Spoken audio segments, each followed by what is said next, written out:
theyeshiva.net.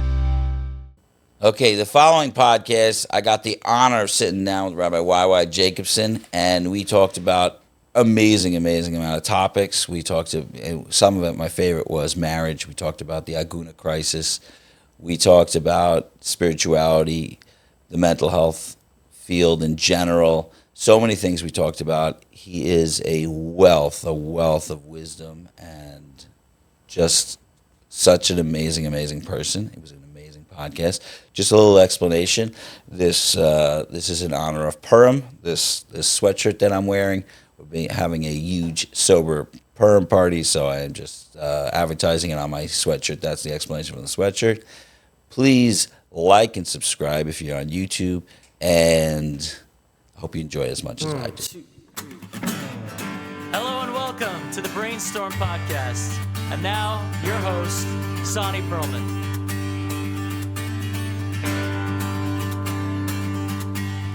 Thank you so much for coming. And I'm going to dive right in. We'll do the intro later, so you don't have to listen to all the amazing accolades about yourself. But I am very, very excited.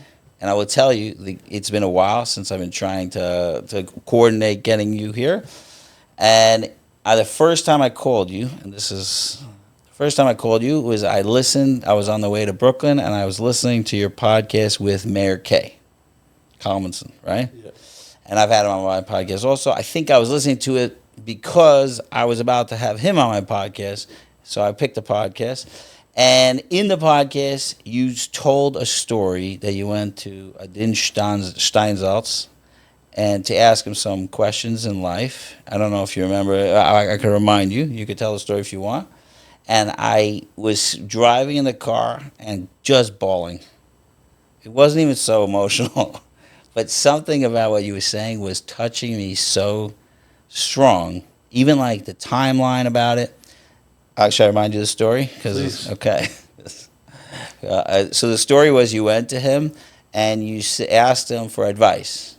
First of all, the advice is hilarious because he said after 25 years, you're going to look at yourself and you're going to see a dead mouthpiece. I don't know if that was exactly how you said it, right? That I remember. And you're just gonna realize that you're a shadow of it was either a shadow of yourself. I'm trying to remember this. This is like 2 years ago. Maybe I listened to this, but you're going to be a shadow or a mirror image of this self that you built, but it's not going to be you.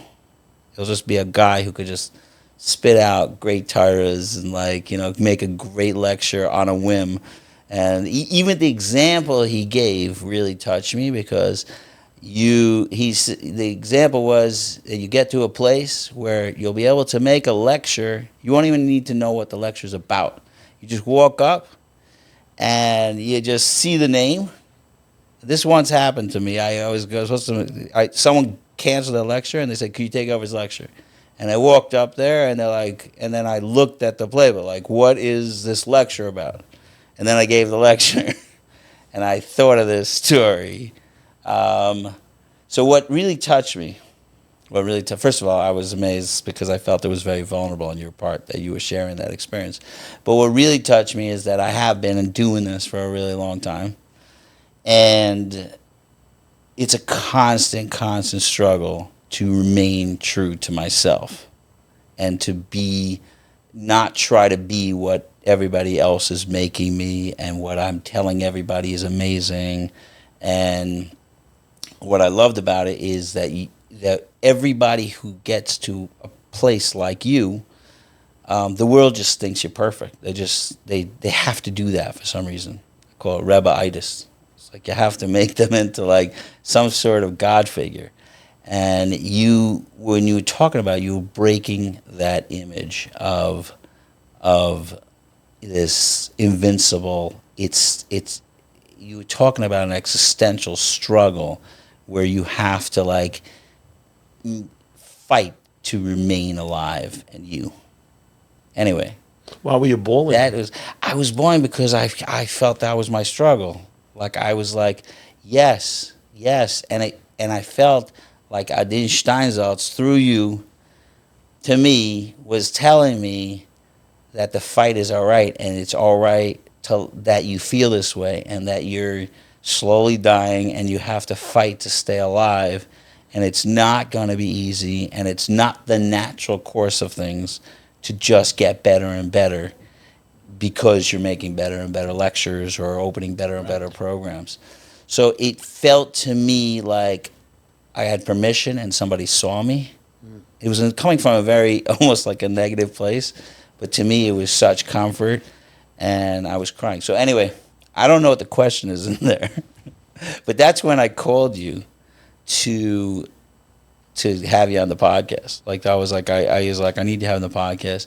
And so the first thing I wanted to, right off the bat, is how do you deal with this struggle of maintaining your own vulnerability, your own self, who you are, while the world is looking and going, wow. And truth is, there's amazing accomplishments you've done that, like, even I want to do it. I have to hold myself back. But I'm saying, but like, how do you do it? What is your experience with this? And is this something that you think about, or was it something you just talked about 2 years ago on a podcast that knocked me off my feet, even though I was driving? Yeah. Well, how I deal with it, I have been on the other side. I understood very well what he meant. It is so easy. It is so easy to fall in to that very tempting trap. And the trap is the accolades, the validation, the celebrity status, the compliments, the standing ovations, the invitations, the fake glory and honor. That's the trap. It's a trap because it's miserable, because none of it is authentic. It's a joke. For a broken ego, it does the job for like 5 minutes. But it's an addiction like any other addiction. It's basically a self that doesn't really exist. It's a cup that has a hole, and you're trying to fill the cup with water. And that's what all these compliments do. There's a hole inside. And we pour, or I pour, we pour. Oh, feels so good, feels so good. There's nothing left. It's just leaking out. A minute later, the next day, the next hour, I need more and more and more and more, because there's an essential brokenness. And the only substitute for that is authenticity. The only substitute for that is true identity. The only substitute for that is humility, vulnerability, authenticity, alignment. I mean, if we want to, take the spiritual understanding of it, the way the Jewish mystics and the great giants of Jewish spirituality articulated it is, whenever I'm investing to build my ego, I'm investing in a counterfeit reality. I'm investing in a Ponzi scheme. I could put $20 billion into your Ponzi scheme, as we all know the story, with a fellow Jew. Right. It's nothing. It's worthless. So I can get 1,000 comments. I can have 6 million likes. I can have 300 million followers. I don't, but I can have 300 million followers. It's nice. It's geschmack. It feels good for 7 minutes. Right. Maybe 7 hours. It pays the bills, which is always good. Yeah. But it's nothing. It actually makes one, and certainly me, more miserable, because it only proves the lack of substance, the lack of authenticity. And it's really a substitute for real love, for real connection, for real attachment. And I'm investing in a self that doesn't really exist. I'm investing in a self that has developed existence based on a coping mechanism and a way of surviving in a world without real attachment, without real connection, without real truth. And as a result of that, I constantly have to resurrect it. How do you keep a dead man alive? How? You have to resurrect him every single second. That's exactly what the ego looks like. It's fragile, it's non-existent. So every day I need to keep it alive again and again. So tomorrow I need more, the next day I need more, the next day I need more. But internally, like in the picture of Dorian Gray, there's an emptiness, a void that I think Rabbi Adin Steinsaltz Even Yisrael was addressing. Yeah. Due to my life and my life story, I am so well aware of it. And I have to make a choice, not every day, every hour, every minute, in which space I'm going to live. If I get up to give a speech and there's 3,000 people there, 2,000 people, or 50 people, and they're enjoying and they love it and they applaud me and they tell me some very, very nice things, I need to make a choice in which space am I going to live. Will I extricate my soul from the space of authenticity and fall into the trap of celebrity status, which is feeding something that doesn't exist with compliments that are meaningless? Or will I choose to remain human, simple, authentic, connected, attached? Will I be able to watch the voices inside of me, which are really trauma voices, Right. that say, go into that trap. It's going to feel so good. Become a god for the next hour. Why not? Become a pharaoh, become a demigod, become a Cleopatra, become a fictional figure. They believe it. You start believing it. Right. Right? It's the story of Haman. I mean, everyone is bowing down to him. You start believing the people. They can't all be stupid. It can't be that all these people are so stupid. They're all bowing down to Haman. He started to believe the story. That's his tragedy. And then there was one old Jew by the name of Mordechai who was not bowing down to him. And why did Haman get so upset? The whole world is bowing down to you. There's one Alta Yid, an old Jew with a long beard, with glasses, looking into his Gemara, and when he sees you, he looks back down and he doesn't bow down to you. What's the big deal? The answer is, of course, Mordechai triggered every fiber in Haman's being, because Haman knew he's the only one who got it right. Everyone else is living in their trauma. Everyone else is living with their coping mechanisms. So this story, Mordechai is actually the only one who hasn't sold his soul to the devil or to stupidity. Haman was intelligent. He saw that look and he knew he's the guy who's telling the truth. So it triggered him. Suddenly he says, I got to kill him. I got to kill his wife. I got to kill his whole nation. Why? Because this old man didn't bow down to you? Of course. He's the only one saying the truth. wow. Do you? I wonder if anybody has ever analyzed the Perm story just in the psyche, just as it was a mushal to his psyche, the entire thing. The Megillah is a mushal for the psyche. I mean, it seems like it, but every line is a psychological story. Every line of it. it's a wild story. So Adin Steinsaltz was the Mordechai in your story.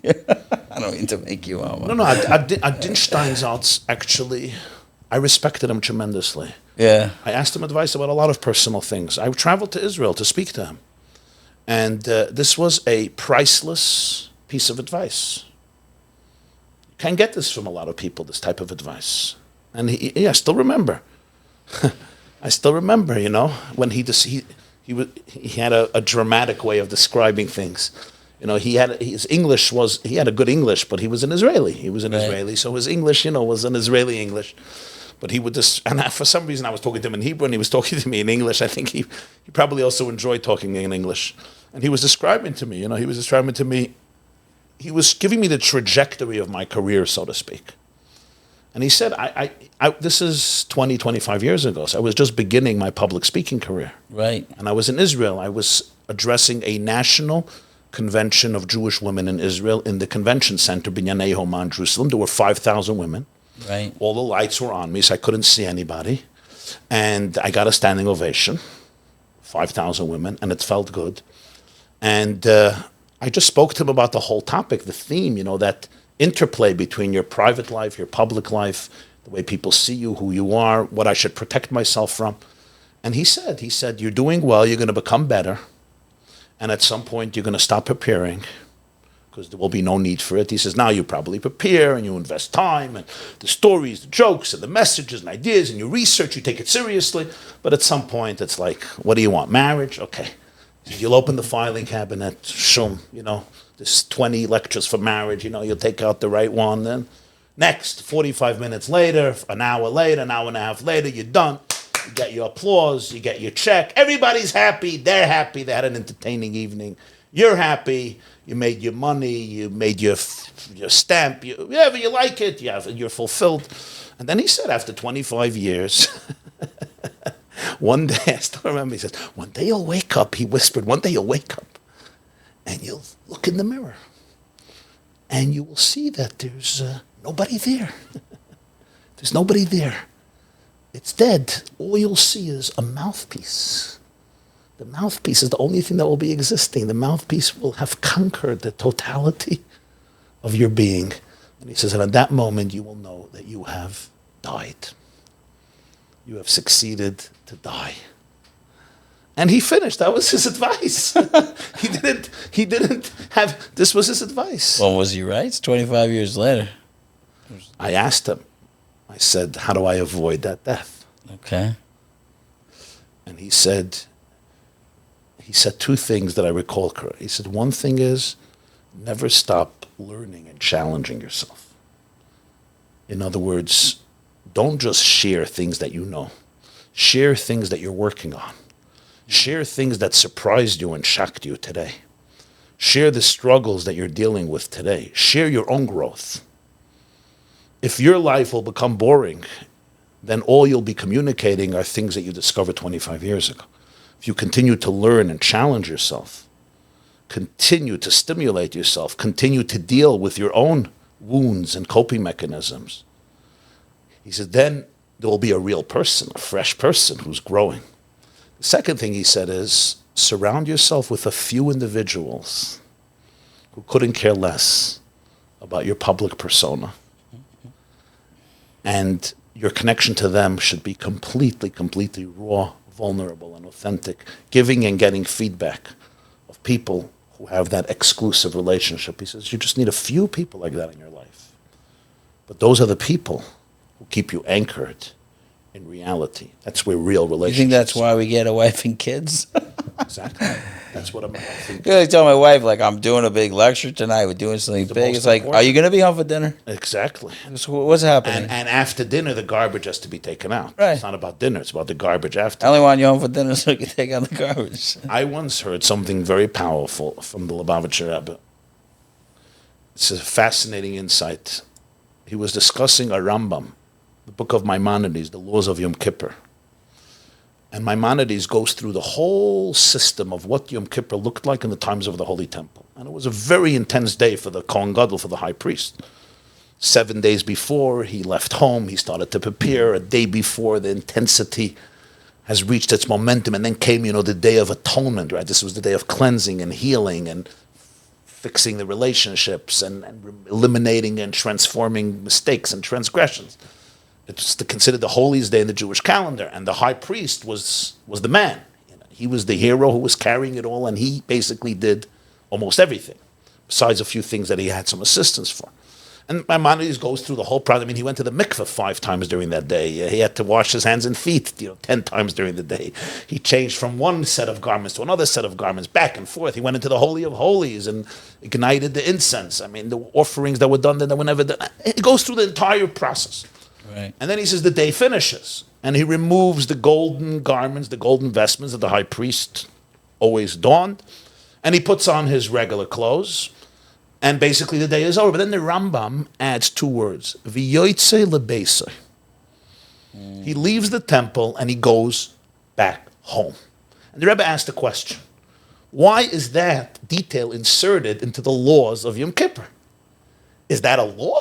I mean, obviously, the night is over, you worked hard, probably he's going to go. Where should he go after Yom Kippur? The pizza shop? He should go play pool? Where should he go? Right. And what if he wanted to stay in the Beis HaMikdash? What if he wanted to visit his mom? What if he wanted to visit his sister? What if he wanted to sit in the Beis Medrash and learn for 2 hours? I mean, he's allowed to. Right. Like, I understand he went home. I mean, usually he went home, it's night, he needs to relax, he needs to eat, he's been fasting, he's been working hard. But he puts that into the laws of Yom Kippur. And the Rebbe said something very powerful. He said, this is a law. The law is that after you come out of the Holy of Holies, and after you've reached the greatest heights, do you know how to go home? Do you know how to go home back to your wife and children? Do you know how to be a normal person and stand in the kitchen? Because very often, when this high priest comes home, what does his wife say? Oh, was this a hard day? I don't really like this job of yours. Do me a favor. You know what? This house is a mess. Can you fill up the dishwasher? And I need Yanka to be tupid ben. Vody hasn't had a bath in 2 weeks. Go give her a bath. And he's like, Ribono Shel Olam, I was in the Holy of Holies. I atoned for the whole world. I healed the whole world. I should be giving baths. I should be taking out the garbage. Come on. But if he cannot do that, that means the Rebbe said his Yom Kippur was an ego trip. It was a narcissistic ego trip. In fact, the Rebbe said this is the most important law of Yom Kippur. That's the most important one. That's the most important. How do you know you were in the Holy of Holies? For real? If you can go home. If you can't go home, it means it's not integrated. There's no fusion. Heaven is also a form of escapism. Heaven is also a coping mechanism. Your coping mechanism happens to be holy and spiritual. Okay, it's better than other coping mechanisms. But it's still, you're disengaged. Right. You're not fully present. You're not embodying the truth. You're not embodied. So, so that's really, you say, do we get married? I think that's a major part of a relationship. A major part of a relationship is a relationship that's not based on anything external and any projection, but it's based on your most fragile and vulnerable spaces. Right. That's what a relationship is. A real relationship. It's something that I really, really loved about the Rebbe that is not talked about a lot, I think, is that nobody really knew so much about what happened in his house. You just go to his house and be with his wife. I don't know if he had a separate life. That This is very, very true. You're touching on a very, very, I think, sensitive and true point. The Rebbe never had children. Right.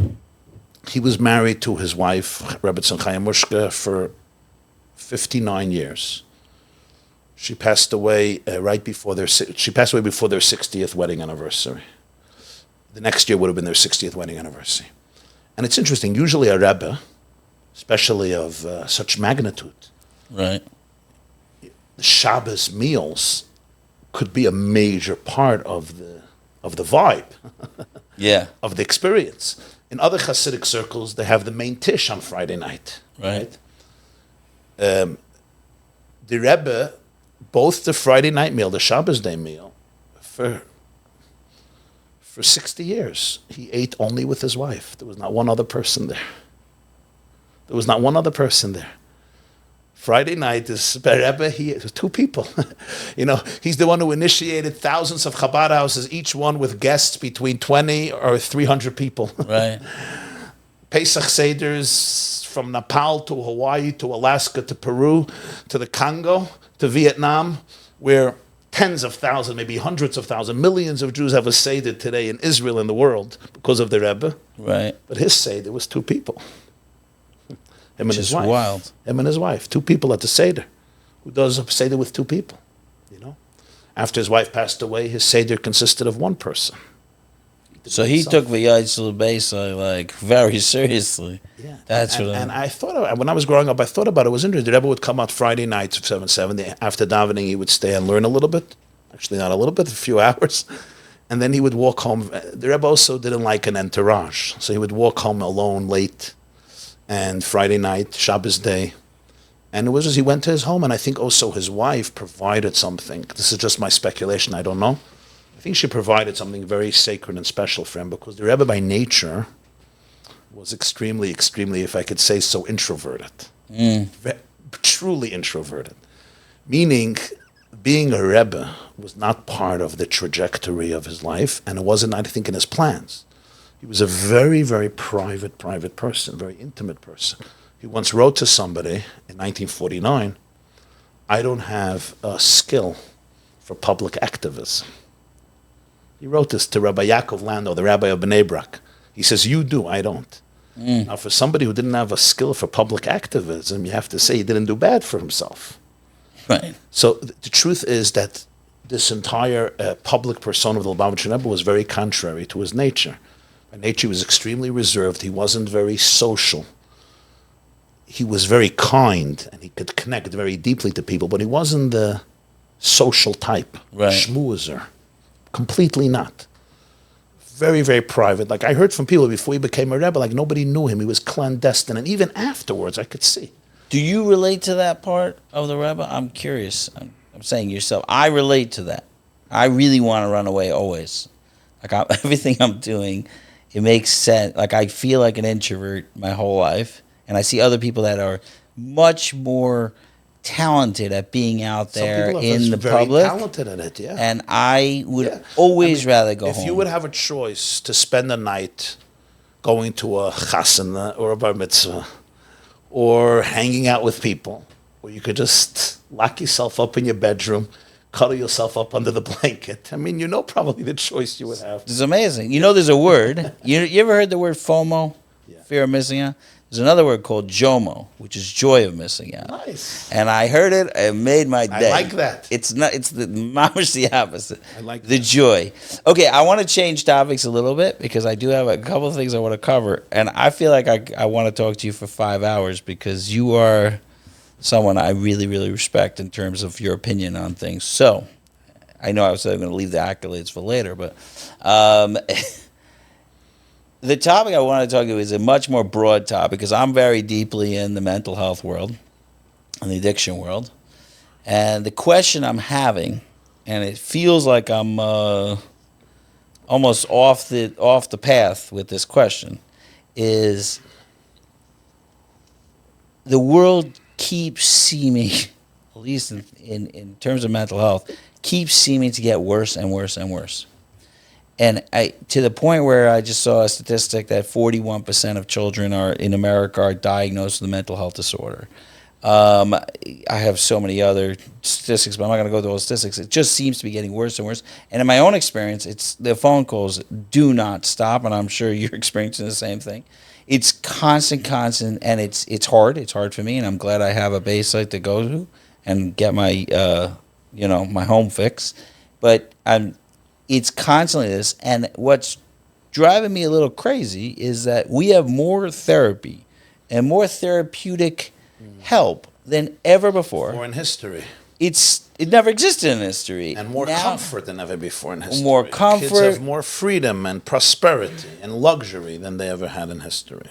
So, I mean, my question is more along the shouldn't we be seeing a little bit of we hit the bottom and the therapy is starting to make a dent? This is where I am really struggling with this. I'm curious how you see the big picture of this. Yeah. What exactly do you see as what is happening here? Right. Why aren't we moving in the direction of healthier? Unless I'm missing something. Right. Maybe I'm missing something, but that's my experience. Right. So it's a fascinating question, a very painful question, and a burning and relevant question. Yeah. So one school of thought maintains that this was all a horrific experiment at the expense of our children. The last few decades, society went into the direction of how you feeling. Tell me, Bubala, what's bothering you? Mm-hmm. Oh, you don't like that mommy wants you to take a shower tonight? Okay, you'll take a shower next year. I'm using a little humor, but you get the point. Where instead of the drill sergeant philosophy, education, authority, this is what Tati said, this is what mommy said, this is what makes kids happy, this is what makes teens happy. Stop giving them all the responsibility. Stop finding out how they feel. They don't know how they feel. Just put them on the right path, right pressure, right discipline, right penalties. And of course, it's all with love. That's what love is. Love is to make them mention, to make them responsible people. Now we created a generation of spoiled, narcissistic brats who are just talking about emotions, and it's hard for them to stick anything out and to deal with pressure. And everything causes anxiety, and everything became a disorder. That's what they tell you now. Everything is a disorder. You're not shy. You have a disorder. Right. You're not stressed out. You're dealing with anxiety. You're not having a hard day. You're depressed.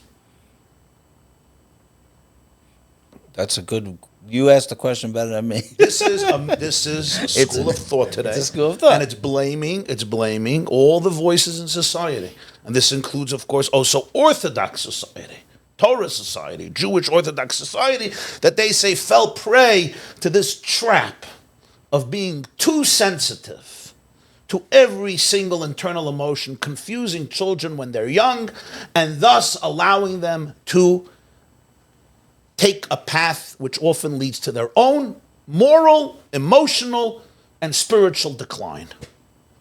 Okay. And they say proof is in the pudding. After all your years, what do you guys have to show?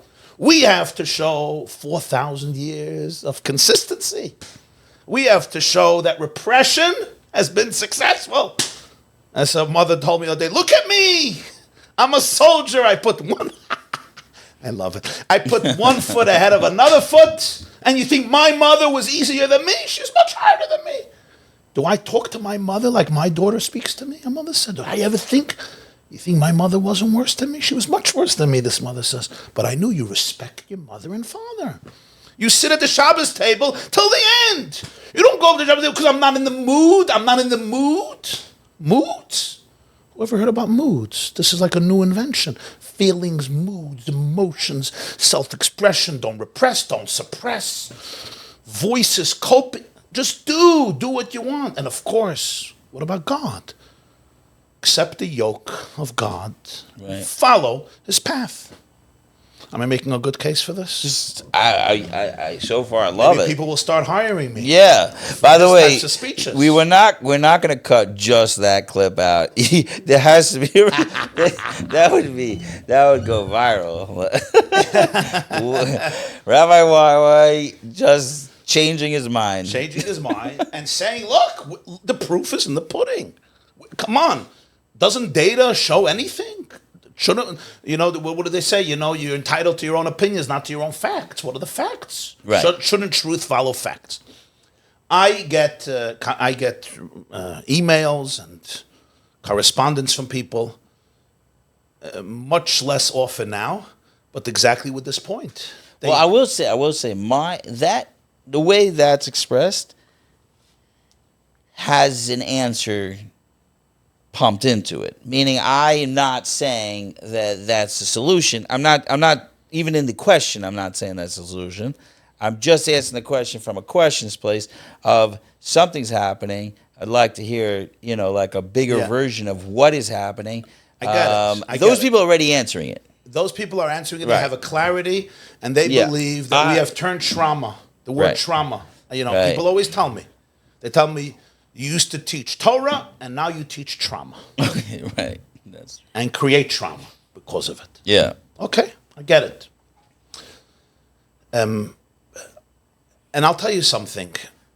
There may be some sparks of truth in the lecture I have just given with Fire and Brimstone. There may be sparks of truth, which means very often we blur the line between self-actualization, self-expression, self-respect, self-love, and falling prey to our most superficial instincts, demons, cravings, inclinations.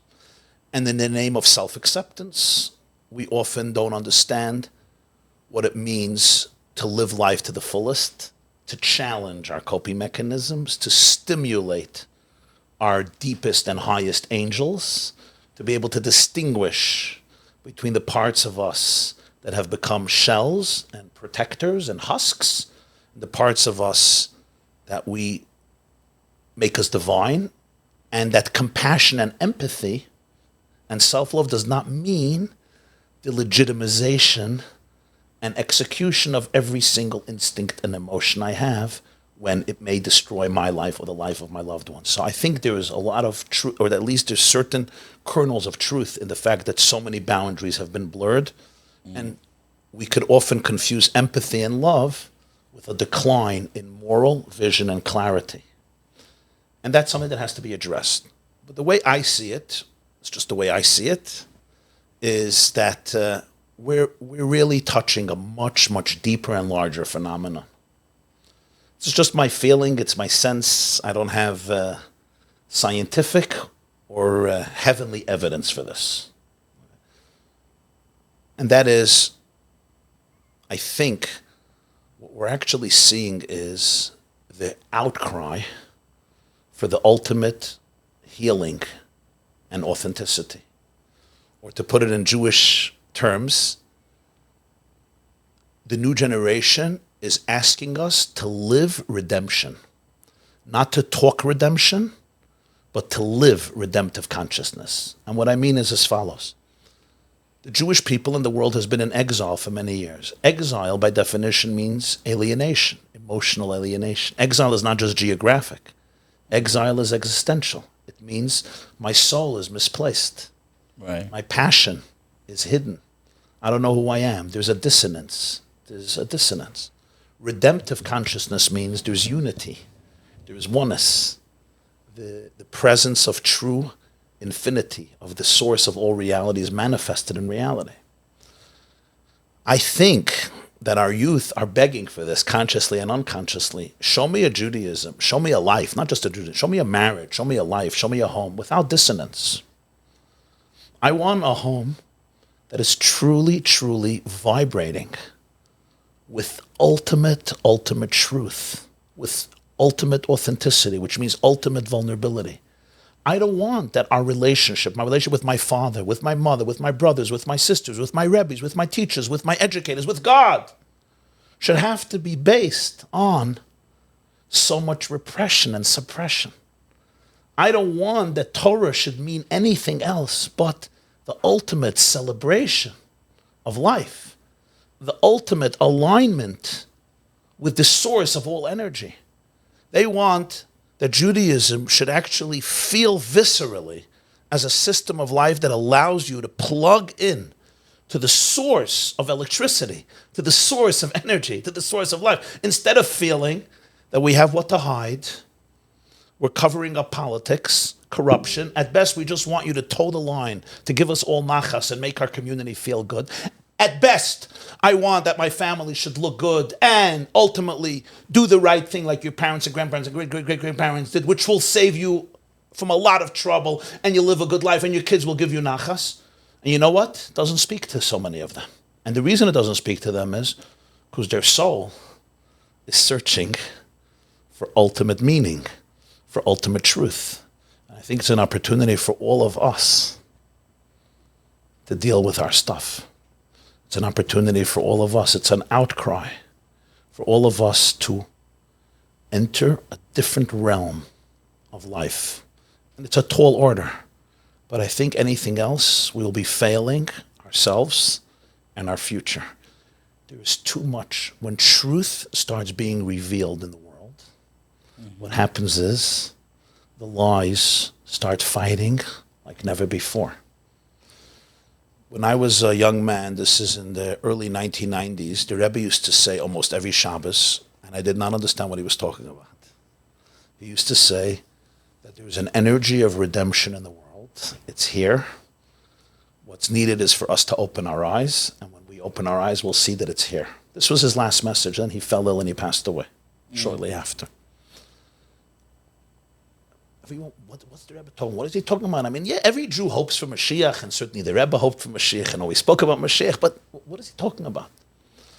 I think, at least partially, looking back, it says it takes 30, 40 years till you understand your Rebbe. The Gemara says it took a few decades. I think he was articulating this.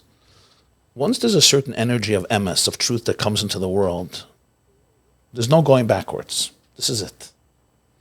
So basically, if we don't embrace it fully, you know what we're left? We're left with nothing. The old paradigms are not working anymore. The new paradigms we're not ready to embrace. So you know what you have? You have crisis. You have a breakdown. The Alter Rebbe. Maybe the meaning of redemptive consciousness and like, I'm just speculating here, is that we are finally understanding exile on a personal level. It's a major part of it. As the Rebbe once said, the person who doesn't understand what redemption is can't understand what exile is also. So remember, the only reason we can understand what personal exile is because we have a foretaste of what redemption looks like. In the world of healing, we know that when you start feeling viscerally the pain of the dysfunction of your life, it's the beginning of redemption. On a spiritual level, it means your soul is starting to talk. Your soul is starting to tell you what could be, what the possibilities are.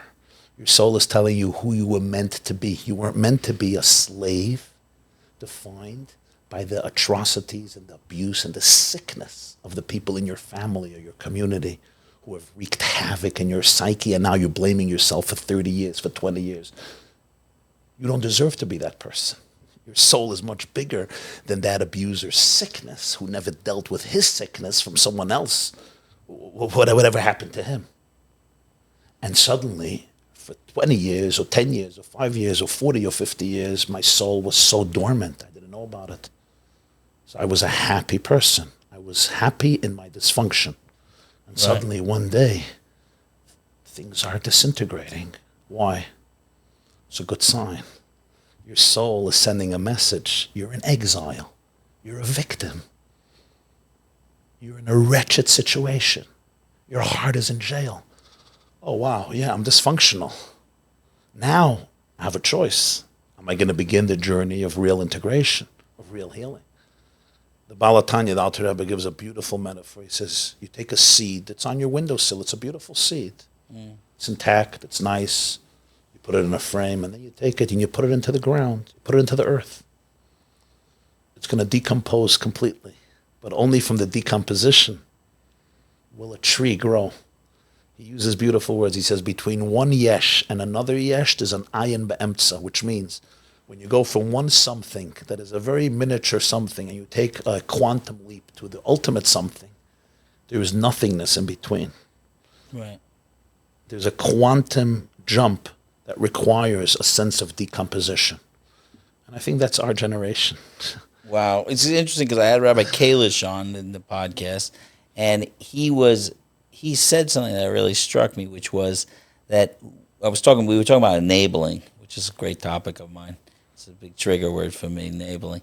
So we were talking about that, and he said he thinks that we're enabling people not to see their soul by forcing them to toe the line.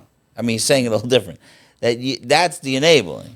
I mean, when we allow someone to find themselves, their brokenness, and to be able to start the healing, that's where the real work, that's where the real healing happens. Yeah. And I tell this to myself, I tell this to parents and educators. When you're triggered by your children, rather than aroused with compassion, it's usually much more about you than about them. This is your opportunity to heal. This is your opportunity to confront your demons. Don't dive back into your trap. Don't dive back into your wounds. Wow. Develop new neural pathways. Yogi Berra. You're ruining my next question, because my next question was, how do I get my kids to do exactly what I want so I could be happy again? Listen, the model of control is very prevalent, and we have moral authority for it. That's part of our problem. We have a source in Torah for everything, and they're good sources. Moral authority. Respect your parents. Respect your teachers. God knows better. It's true. God knows better. But can I trust that God's light is present in each one of my children? Can I trust that when the great mystic said that Moshe said, Einoid Movadai, means that the truth of oneness vibrates through every soul, and that the ultimate message of Yiddishkeit is not suppression but alignment.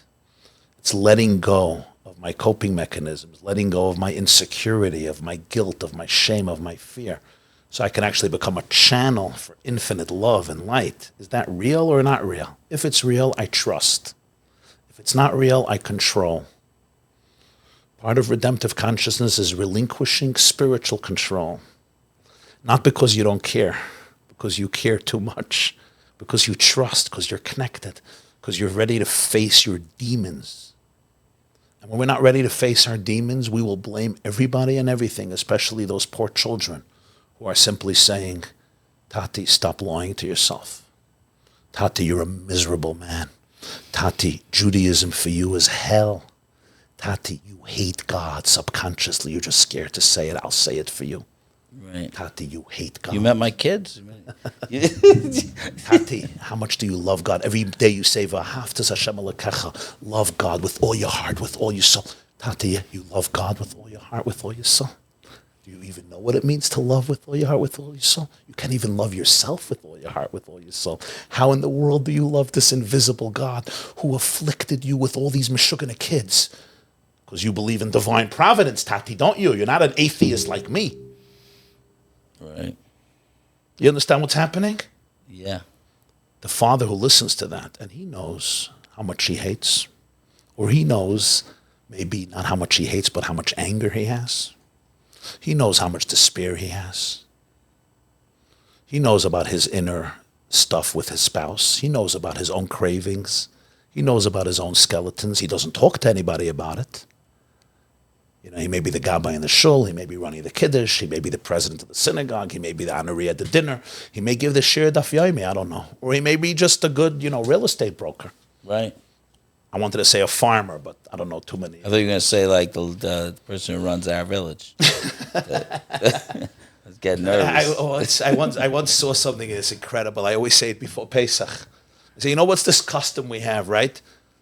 Yachatz, we split the matzah, and then we have the afikoman, and we put away the afikoman, and then we're going to retrieve it later at the Seder. And the old Jewish custom is our children take the afikoman, and basically they steal it, or at least they take it. We hit it, our children find it, and then they're the ones who have to give it back to us, and they want a prize. What's this whole custom? I said, every one of us in life has things that we hide. That's the fact. And the Seder is teaching us, whatever you hide, your children are going to bring to the fore. We all have those afikaimans. It's called safun. Safun means hidden secrets, consciously or unconsciously. I may be a very good guy. This is not malicious. This is not judgment. This is all unconscious. I may be doing this since I'm 4 years old. It's my own coping mechanism. These things are just hidden beneath the surface. Who's gonna bring it to the fore? Your son. Your daughter. Yeah. You say, Mommy, Tati, here's the Afikoman, Bubby, Zaidi, here it is. And I could look at my child and say, how dare you? How dare you?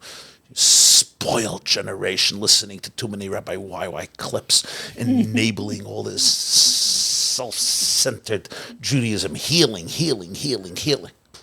I just saw a clip, you may have seen it, Leah Rabashkin was interviewed by Ellie Nash. Oh, right. I didn't see the whole thing. She speaks about her abuse as a child. It's a harrowing story, but it's the triumph of her spiritual growth. And she mentioned that somebody in her family called her selfish for exploring emotions. Right. Yeah. A distant relative, I don't mean called her selfish for exploring emotions. You understand? We allow these kids to be raped at the age of 3.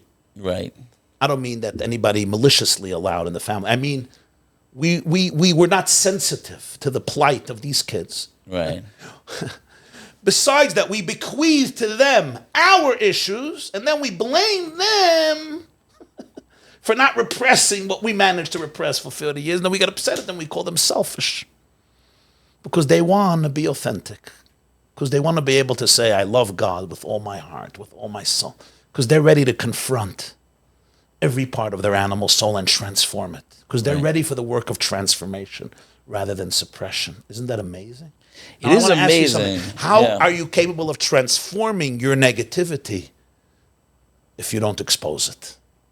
Is there anything in life that you can transform without holding it up in front of you? I never saw such a thing. How can I let go of something? We say, let go, stop it. How can you let go of, a therapist once told us, he said, how can you let go of something if you're not ready to hold on to it? By definition, you can only let go of hatred, of fear, of guilt, of shame, of insecurity, of isolation, of detachment, if you're ready to hold on to it. Right. Holding on to it is painful. Oh, I have to acknowledge it. I have to feel it. So I look at my children with those afikaimans. They're all holding afikaimans. They say, here it is. And it's always a broken matzah. It's always a broken matzah. It's never a whole matzah. Right. It's a broken matzah. And I say, how dare you? Or I look at my child and I humbly take the afikaiman. I give him a prize. And I say, thank you. Now I could finish my Seder and say, L'shana haba b'Yerushalayim. Now we can march towards redemption. We can only march towards redemption when we relinquish all psychological control for real. And it's a very hard thing to do. If you don't acknowledge how hard it is, you're not doing the work. Wow. I don't want to make another Dvar Torah on it, but I'm thinking it's called a Seder. And I think that wonderful message of that your kids have to make you authentic before you could tell them the story. Always. You don't get to tell the story until you look at yourself, and then you get to see the story. You see it. You see it as you're all four of the children, or whatever. Okay. So, And you know what?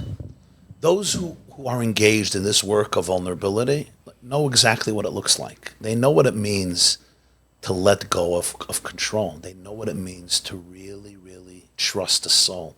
They know what exclusivity and intimacy look like. They know what it means to experience the magic of attachment without the need to judge, to control, to manipulate, to exploit, but to be fully present.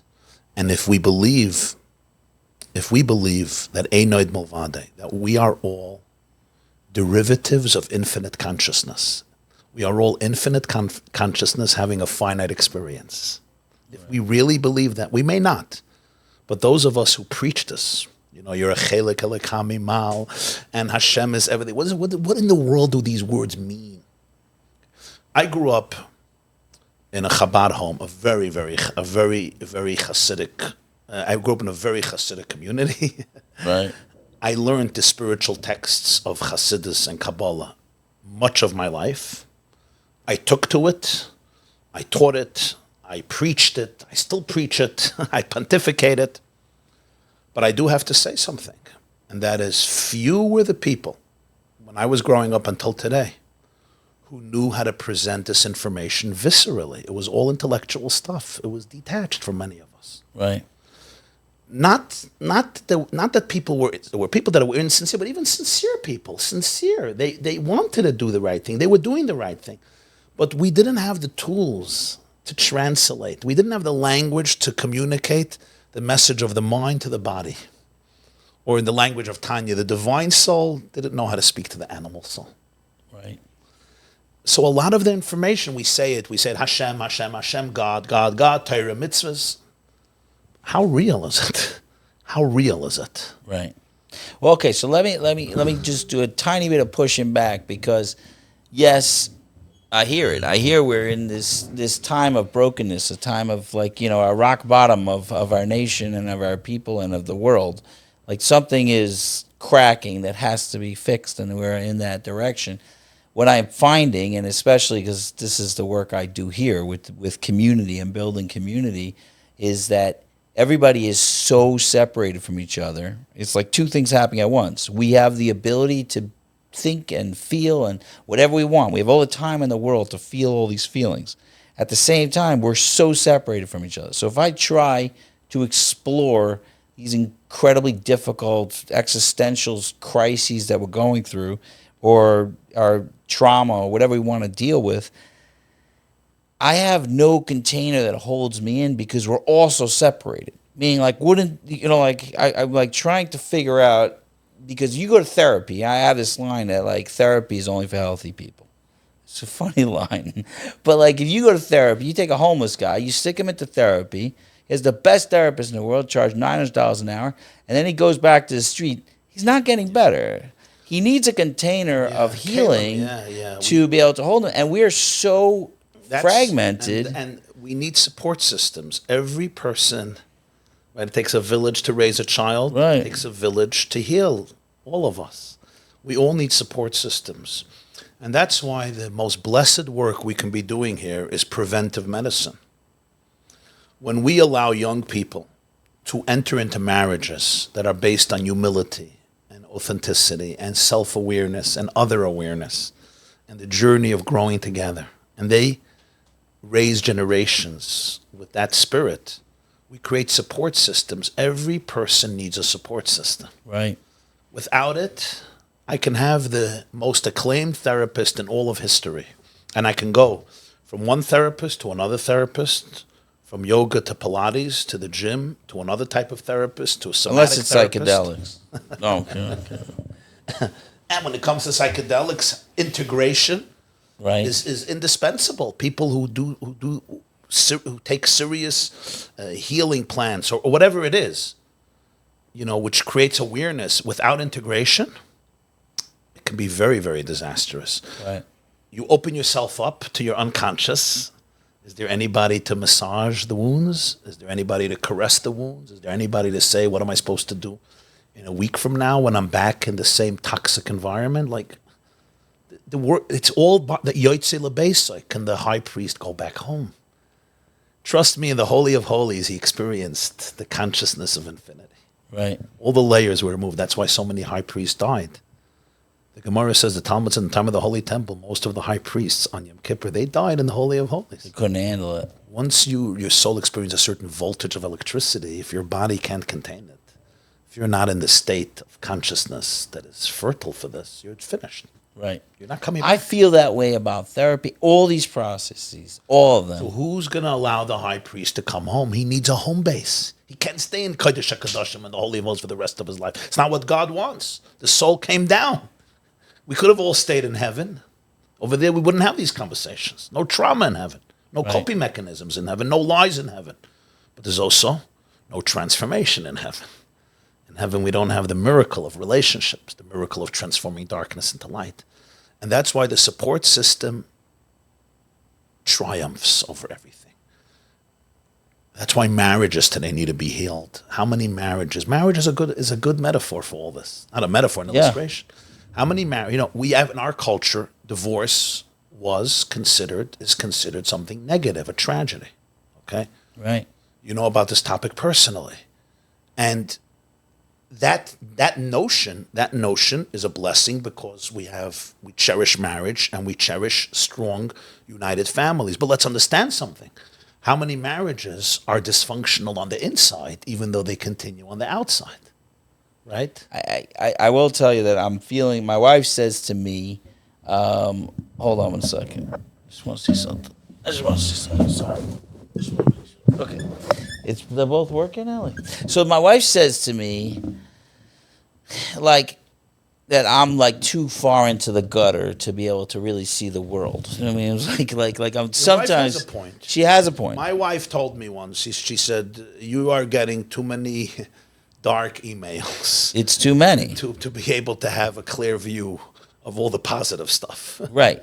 Because I literally look around. I'm using literally in the literal sense, not because I'm young. I'm not.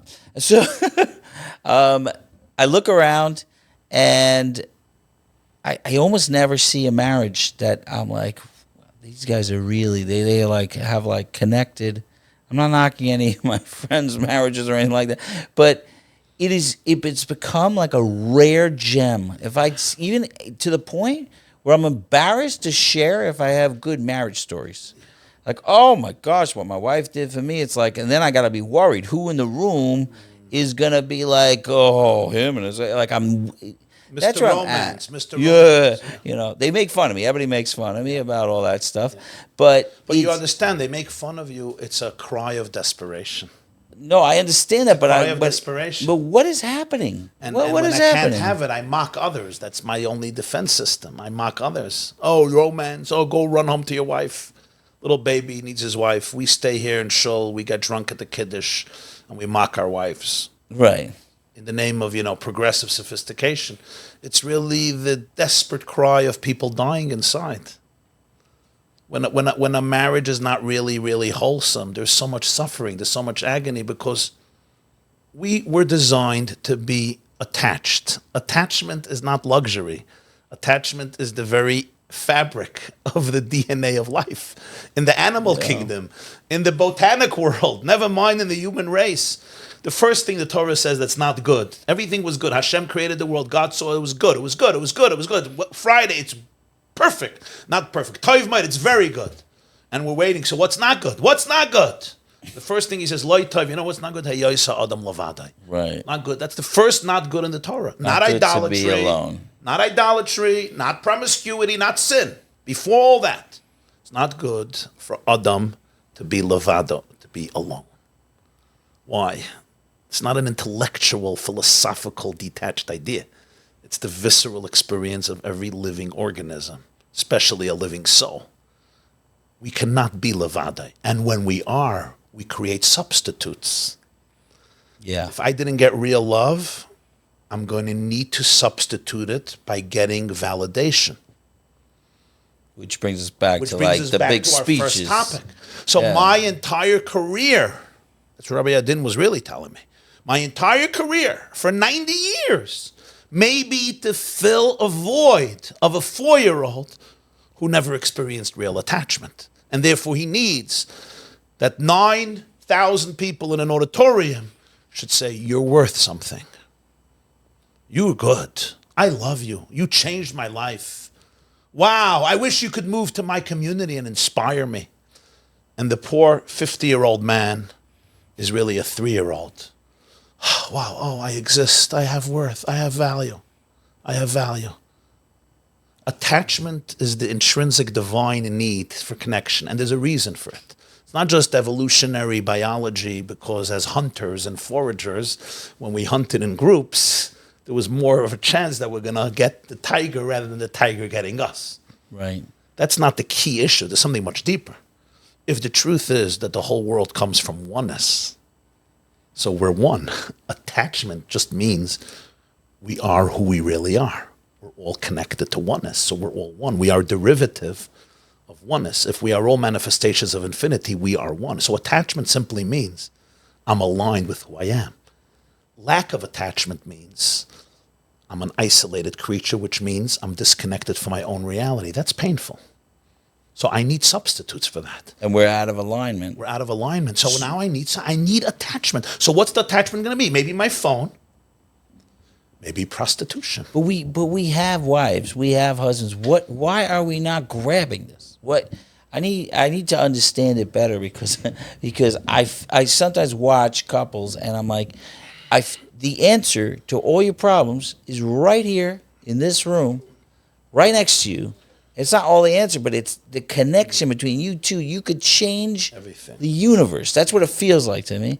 But we will do everything to fight against it. What is that fight that people are like? I literally feel embarrassed to share stuff, and it's something I realize. Like even on my podcast, like I'll talk about all these other topics, but my favorite topic is my wife. Like I really like my wife. That's the truth. It happens to be I even love that her. with you and some of your siblings that I've met over the years, I saw a common denominator that many of them have very good marriages. It's weird.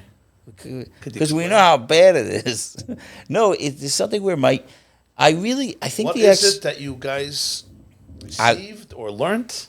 I see a few of your siblings who I know, it's true. and I see good marriages. And they see good, right? Well, I do have a theory on this. I do. My theory is my mother taught us how to be married, and not in the sense of being married. She was not married. She was divorced.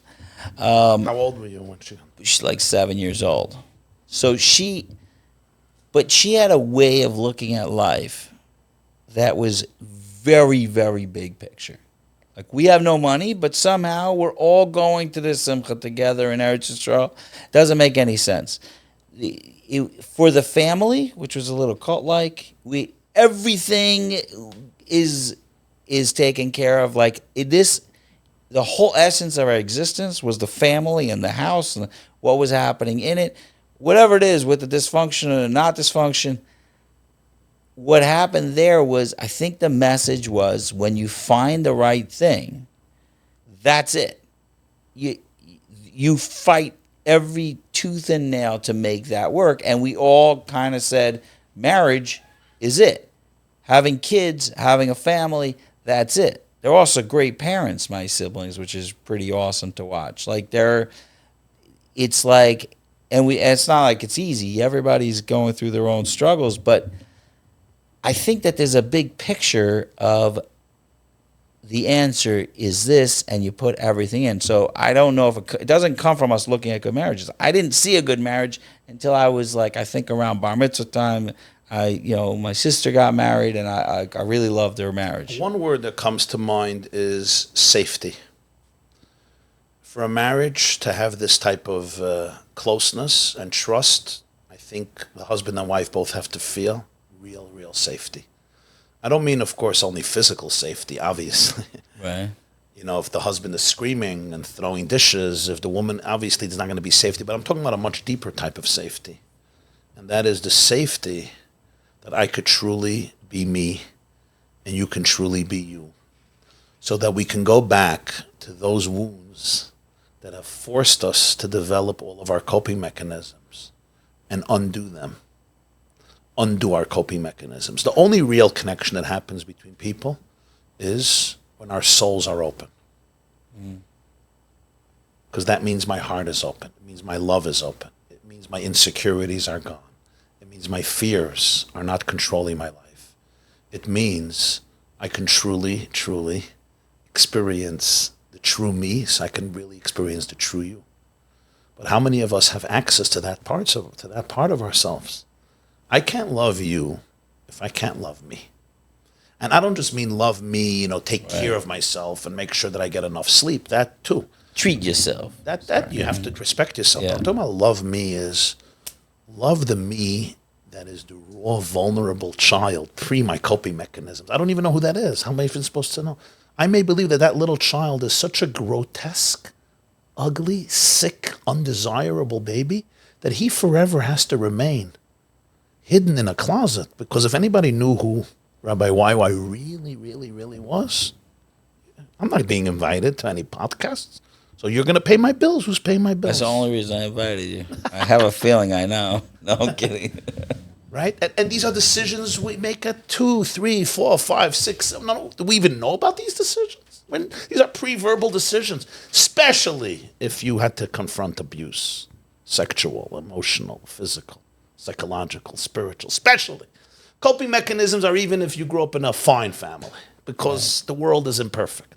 But if you really had to deal with stuff, now I come into a marriage, right? I come into a marriage. Maybe I coped with my abuse or with my trauma by disassociating. I don't feel. In yeshiva, I'm the top boy. It's a hazard to feel in yeshiva. Right. If I don't feel, right, I'm learning Gemara 12 hours a day. Rosh Yeshiva gives a shiur. I can refute him from a Tosfos, from a Rambam. I'm the hero of the century. I'm the next Rabbi Akiva Eiger. Right. Nobody told me that's not going to work in marriage. If I refute my wife, so now I get married, and I think, how am I going to become popular? I'll refute my wife just like I did the Rosh Yeshiva. And I'll tell my wife, Tosfos is against you, the Rambam is against you, God is against you. And somehow my wife is not impressed. She's like, Right. So she starts poking at my emotions. But those emotions have been locked up in jail for 18 years, 25 years. So she is now my worst enemy. Not because I'm a bad guy, but because she is threatening to open up a can of worms that I had to lock up 20 years ago to survive. Because if I would have felt, I would have had a dagger in my chest every day and I would have been a dead man, a dead child. So I disassociated in order to connect, in order to live. In yeshiva, it's great. In shul, it's great. In business, it's great. But the one relationship that needs authenticity and raw emotion becomes the greatest threat for me. So who becomes enemy number one? My wife. And the more she loves me, the more dangerous she is. But nobody knows this. Everyone is acting in good faith. The husband is trying to be a good Ben Torah and a good Yid. And he's learning Mesilas Yesharim and all these svarim about good midos, and he's controlling his anger, and he's going to therapy because he's actually he wants to help himself, and he's learning about understanding his emotions and then controlling them and seeing where it's coming from. Does he know that pre-verbally he has shut down himself? He doesn't even know who he is. He has no body awareness. He has no emotional awareness. And the poor wife is blaming herself because she's a good Jewish girl and you blame yourself. If she'll be more this and she'll be more this and she'll be more this and she'll be more this. And what about all those who then go to pornography and go to addiction? And the wife says, if I would dress up nice and I would be more beautiful, I'll be more frum, and I say more tehillim.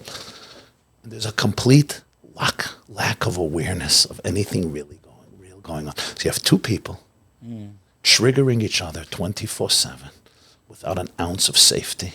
And they both mean well. None of them know what they're doing. And they're good people, and their marriages are falling apart. And they're trying their best. They don't want to get divorced because they actually like each other. They're good people. They're nice people. They really, God brought them together, but they don't know it. Because his trauma is triggering her trauma is triggering his trauma, so they're both now in active trauma 24/7, unconsciously, which means it's stronger than ever. Conscious trauma I can deal with. Unconscious trauma defines me in my totality 24 hours a day, 7 days a week. Right. And now you come to them and say, come on, guys, get your marriage together. You guys are a powerhouse. They don't even hear what you're saying. All they hear is a third enemy just came into the room to destroy our lives. This Meshuggah therapist, how do we get rid of him? That's true. How do we get rid of this crazy guy? Well, sometimes it helps because they want to get rid of you. It's like a common enemy and bring them together. What has to happen? What has to happen? Yeah, what is that? What has to happen? What has to happen is a regalachas, like what? How do we fix the? What has to happen is. Wait, can I say something? You could say whatever you want at this point. At this point? At this point, you could say whatever you want. It's your podcast. You do whatever you want. Okay, so. You can even tell me you're triggering me. Get out of my office. Yeah. No, Give me some water. Yeah, we got water here. Here, no, I'm just going to give you the whole thing. So. I think that is it possible that nobody is okay? I have this line that I came up with recently, and the line is: before you get married, you're lonely.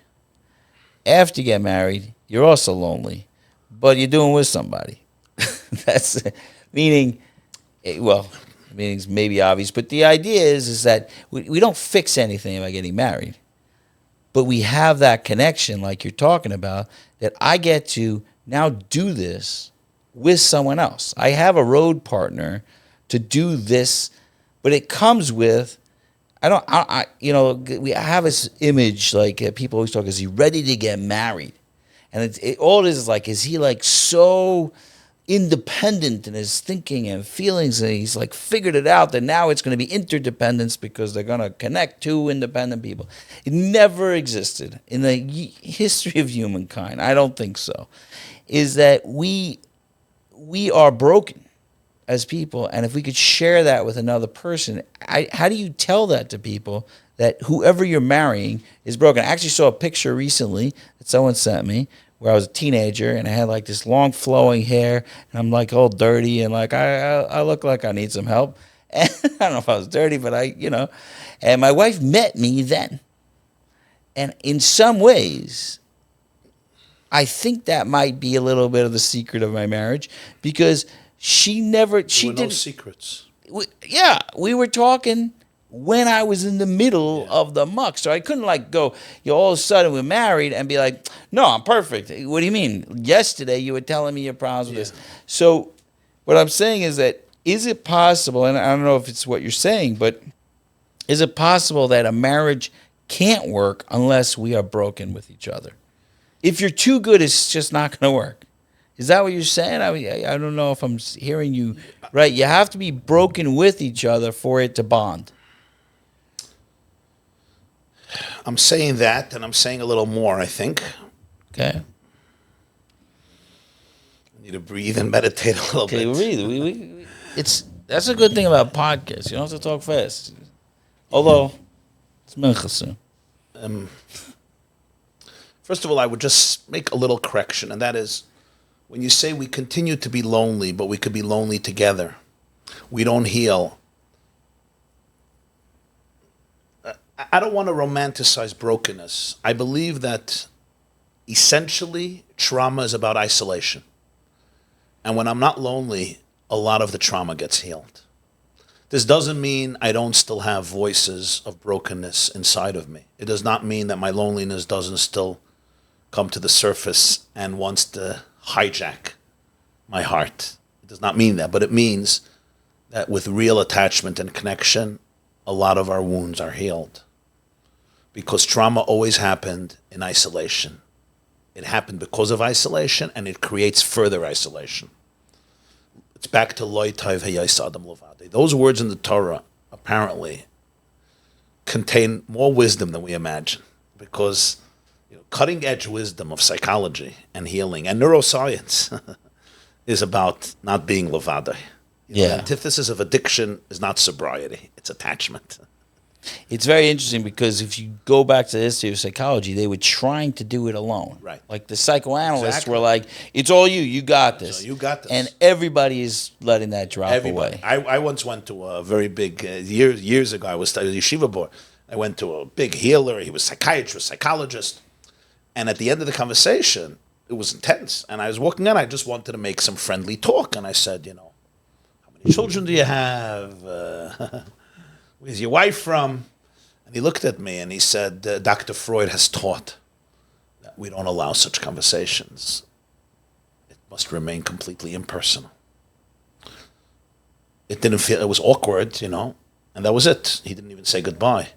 But there was a philosophy. The philosophy was put up a wall and maintain that wall. And it's for the benefit of your clients, for the benefit of your patient. Today we're realizing it's in the empathy and attachment where so much of the healing happens. Right. The therapeutic relationship. Yeah, the relationship. That's, I think, number one. Number two, what I'm saying is, when you say, it's in brokenness that we connect, I think, again, I don't like romanticizing brokenness so much. It's through wholeness that we connect, but we only reach our wholeness when we're ready to confront every centimeter of our brokenness. We're not broken people.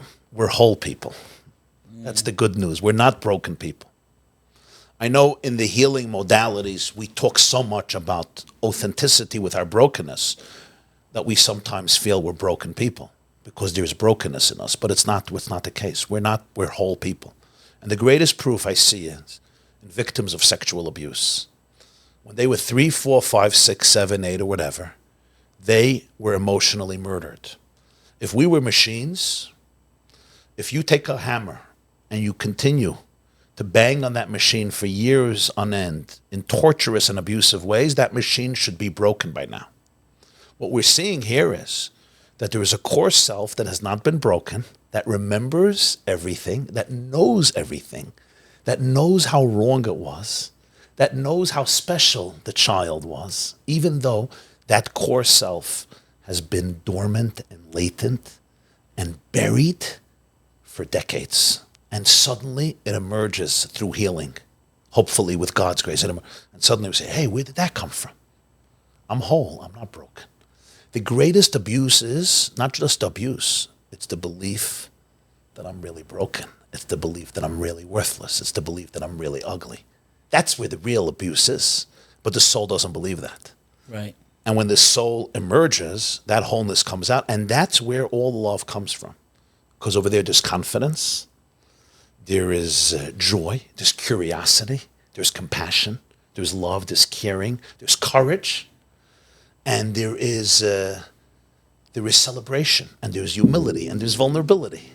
Because that's what truth looks like. Right. But I will never get to even touch my wholeness if I'm not ready to touch all of my broken pieces. Because my wholeness is always right behind my brokenness. And whenever I'm touching something that's broken, and it's very painful, the more painful it is to touch, it's only because the light that's right behind it is more intense. The intensity of darkness is always, always commensurate with the depth of light that it's eclipsing. Why that is, it's one of the mysteries of creation, but it's the truth. Wow. So when I'm touching something very, very dark and I am scared to my guts, I am scared and overwhelmed to go there, it's only because that wound, that fear is eclipsing my most powerful light. And if I get to that space, if I puncture it, right, the light is going to come in. That's what it's about. When a couple is not afraid of touching that space because they know the other person will not run. Right. They will touch their wholeness. And that's where a real connection is. And then the brokenness and the wholeness coexist in a beautiful relationship because we're not afraid of it. Wow. And I think what that looks like practically, what it really looks like practically is, I said this the other day in a class, you're sitting with your wife or you're sitting with your husband, it depends who's listening to this or watching this. and your wife says something to you, and it triggers you. It makes you feel like she doesn't respect you, she doesn't like you, you're a failure, you're a loser. Right. And my coping mechanism is run away. Just run away, Either attack or judge or get angry or disassociate, whatever our coping mechanism, fight, flight, freeze, fawn, whatever it is. My coping mechanism may even be saintly, be the tzaddik Adar. Don't feel pain. It's a cleansing of my sins, right? But of course my anger is burning, it's burning. Whatever. What if I can turn to my wife right then or a little later and say, wow, all my trauma wants to do now is just run away from you for 10 years or forever. I am angry. I am furious. I'm just in a very, very miserable space now because of what you said. Wow. You just went back to that klipa, to that shell. You went back to the formation of the coping mechanism and you punctured it. Right. Because you're addressing that wound. Now here is the catch. Your wife just got triggered. She was trying to tell you something nice and kind and authentic. Maybe she was even complimenting you. So what happens now? Now imagine she could say, and my trauma has just been seriously triggered by you. And you know what? I feel like you are such an immature baby. Grow up, whatever it is. Right. And now it's his turn to run away. So what's happening is they can talk about each other's emotions and attribute it to their trauma. And say, my trauma is being triggered by your trauma. And then they could say, what about our souls? Are our souls being triggered? And they could look at each other and say, our souls are actually celebrating this conversation. Our souls are not afraid of being vulnerable. Our souls are not afraid of failure. Our souls are not afraid of improvement. Our souls are not afraid of saying the truth. Our souls don't have to control. Our souls are confident. We're good. Our souls are pieces of God. We're fine. I'm fine. You could tell me my tie is dirty. You could tell me my clothes don't match. You could tell me my speech was a miserable failure last night. You could tell me I'm fine. My soul is fine. Right. It's amazing what you're saying because when a guy comes to this house, like the sober living, and a guy actually asked me today, like, how do you deal with all these broken, like similar to what I was saying? And I said the trick of the village, any village, but this is called our village. The trick is that everybody is all right already when they arrive. It's not that we are making people all right. It's just that they don't know it. We see it. They don't know it. And when they get to know it, I'm just going on a very quick cycle. There's a lot more to this. But when they know it, they're all right. There's a lot of programs that are very focused on all the rules and this and that and how to get them to move and do the job. And we're like, all we have to do is build a container around them where they feel the love and they know they can't fall out. Because someone said, why don't you call it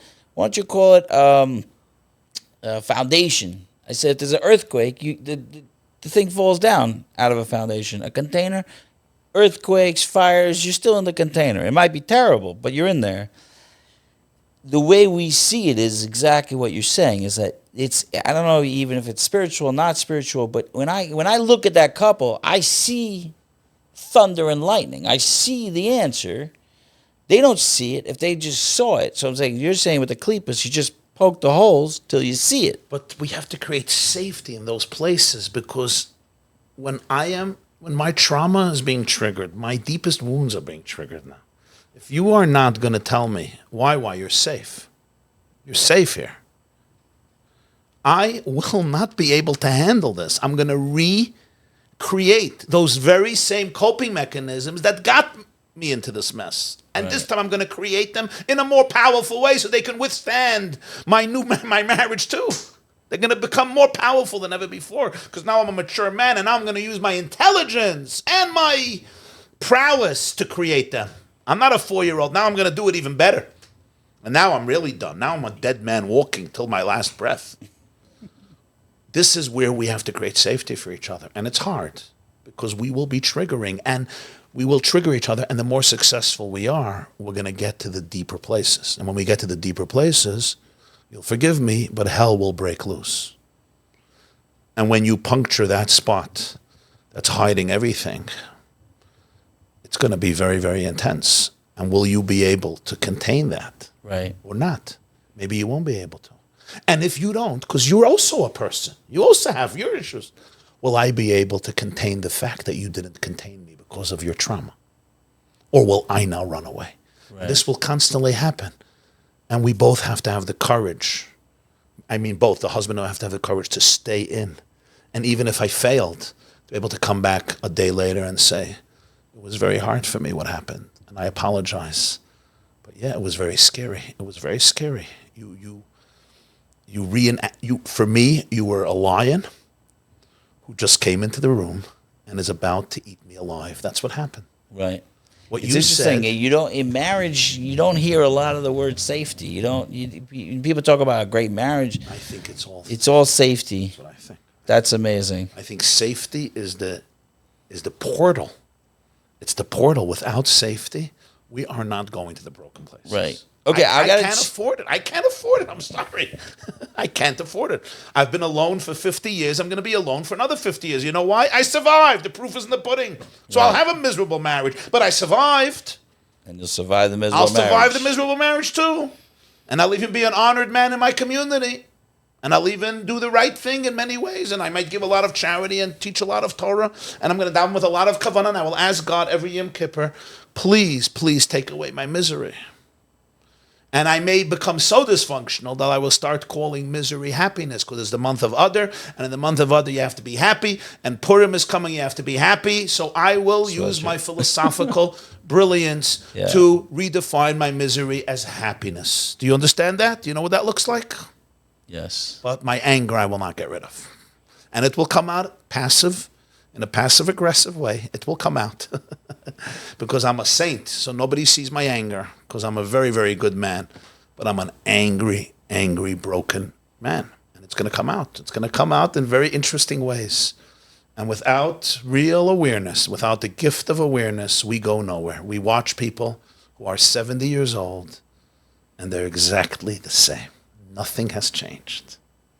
They're literally in the same mode, and nothing has changed. And it's astounding. And we're talking about good people. Right.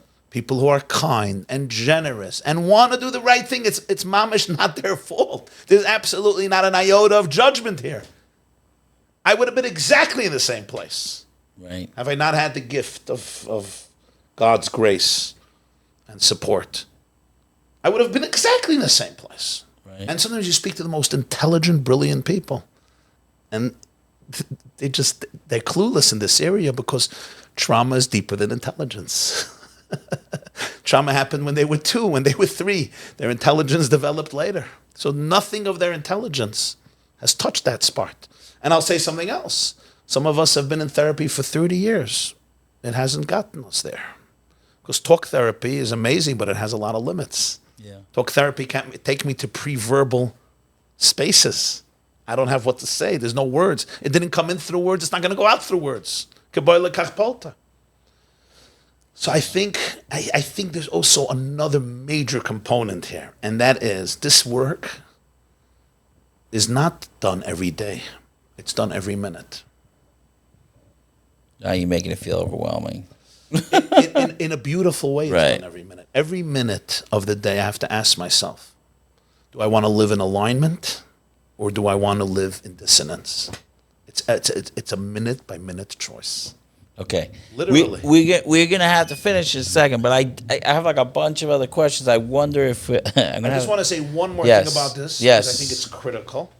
One of the biggest mistakes we make in marriages is we think we go into a default mode of a good relationship and it lasts. It's ludicrous. We go on a vacation. It's been amazing. We got away from the kids for a full week. A full week in the most beautiful island in the world. Okay? We had an amazing time. We come home, we're expecting now a journey to paradise for the next 60 years. Already the next day, there was an argument, and at the end of it, we both lift up our hands in despair. And he's thinking, here she goes again. Oh my God. And she's like, wow, he's just impossible. He's just like his mother. He'll never change. You know that line? They both sigh and they walk in opposite directions and they just drifted away emotionally. Right. What just happened? What happened was their expectations were completely not based on reality. To build this type of relationship, you are combating one of the most powerful forces in the world. It's the force of loneliness that gets its power from the lack of trust and safety. How much trust and safety is there in this world? We live in a cruel world. So my default mode is no trust, no safety, especially if I didn't grow up with much of it. So my default mode is I can't trust my spouse. The fact that I trusted you yesterday doesn't mean I can trust you today. My trauma doesn't live with progress. It lives frozen in time. I trusted you yesterday. My soul trusted you. My trauma still doesn't trust.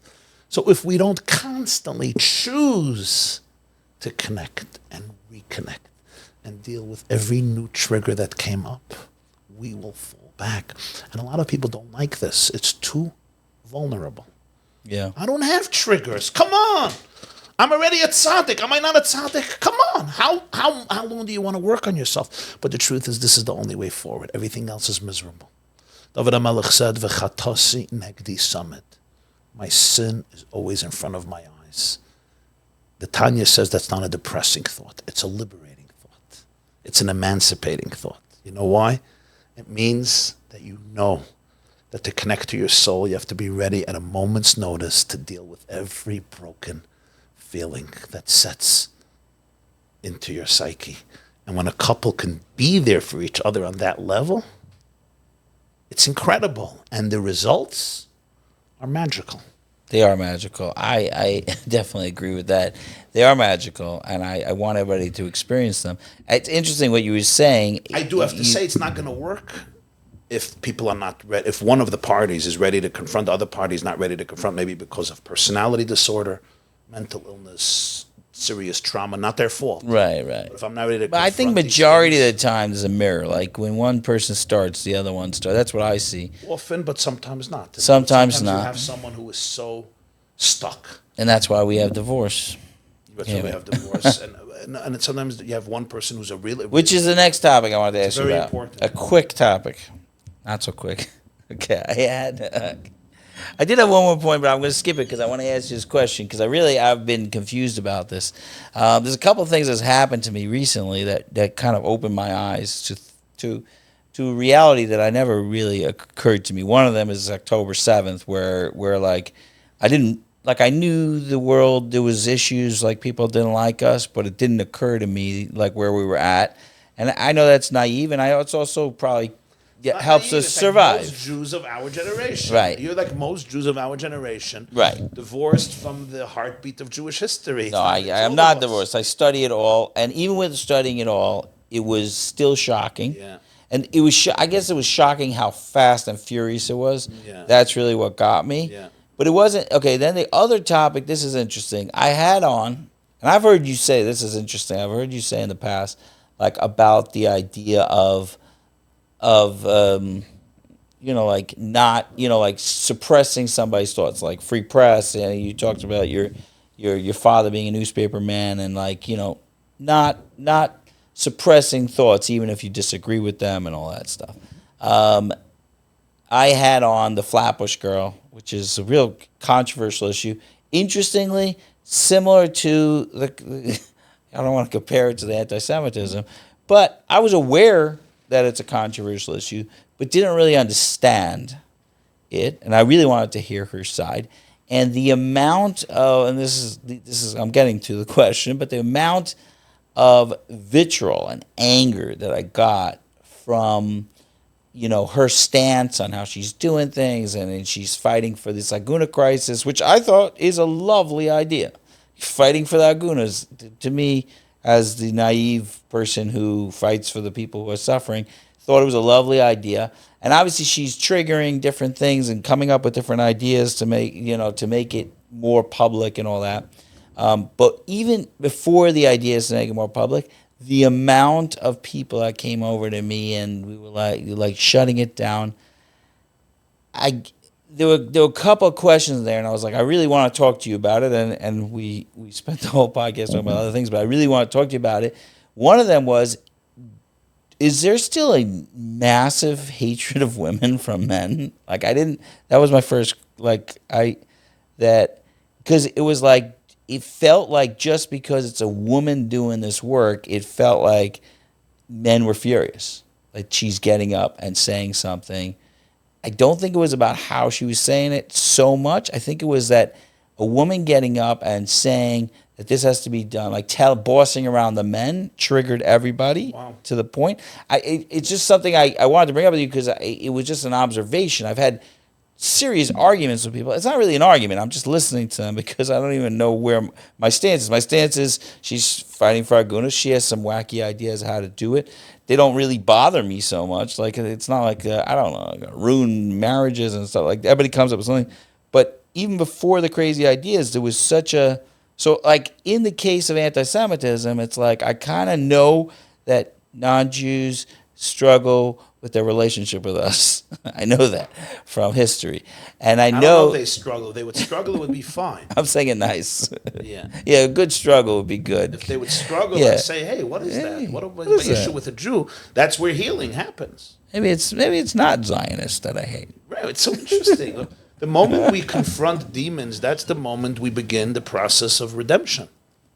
Why? Wow, that's a demon. What is it? It's about me. That's an incredibly blessed process. Right. The moment the anti-Semites start doing that, we know that a lot of good things are going to happen. Right. Well, that would be nice. It's really people confront them. That's, by the way, one of the great colossal errors of Jews, blaming anti-Semitism on themselves. They don't realize that this is a demon that the anti-Semite has to wrestle with. Right.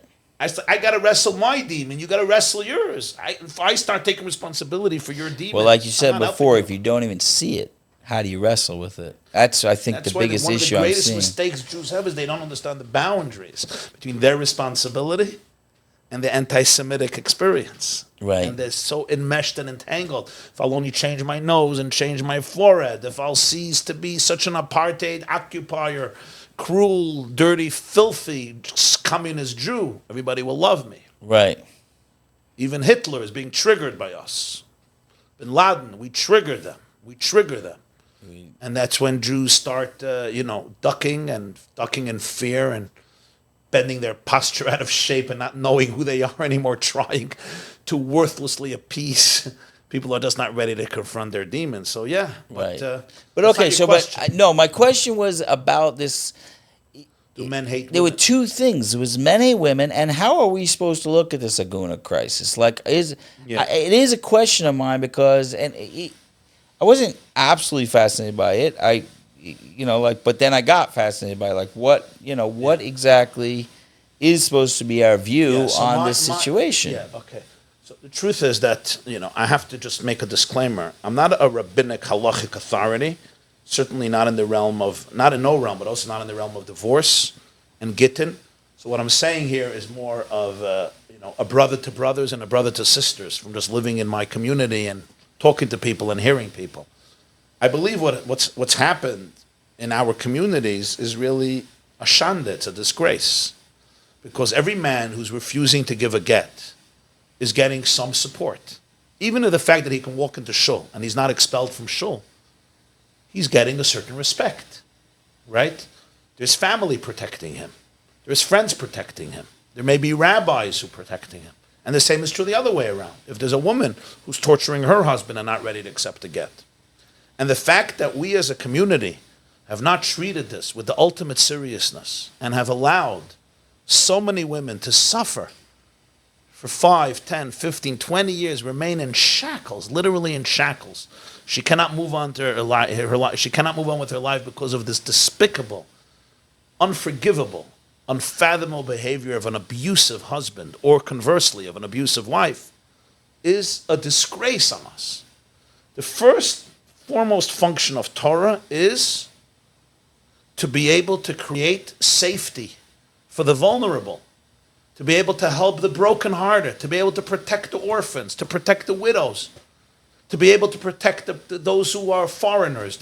How many times the Rambam says the Torah warns us 36 times to be sensitive and respectful to the ger, to the convert, who comes from a different culture and doesn't have, the protectia, the nepotism, the family and community power.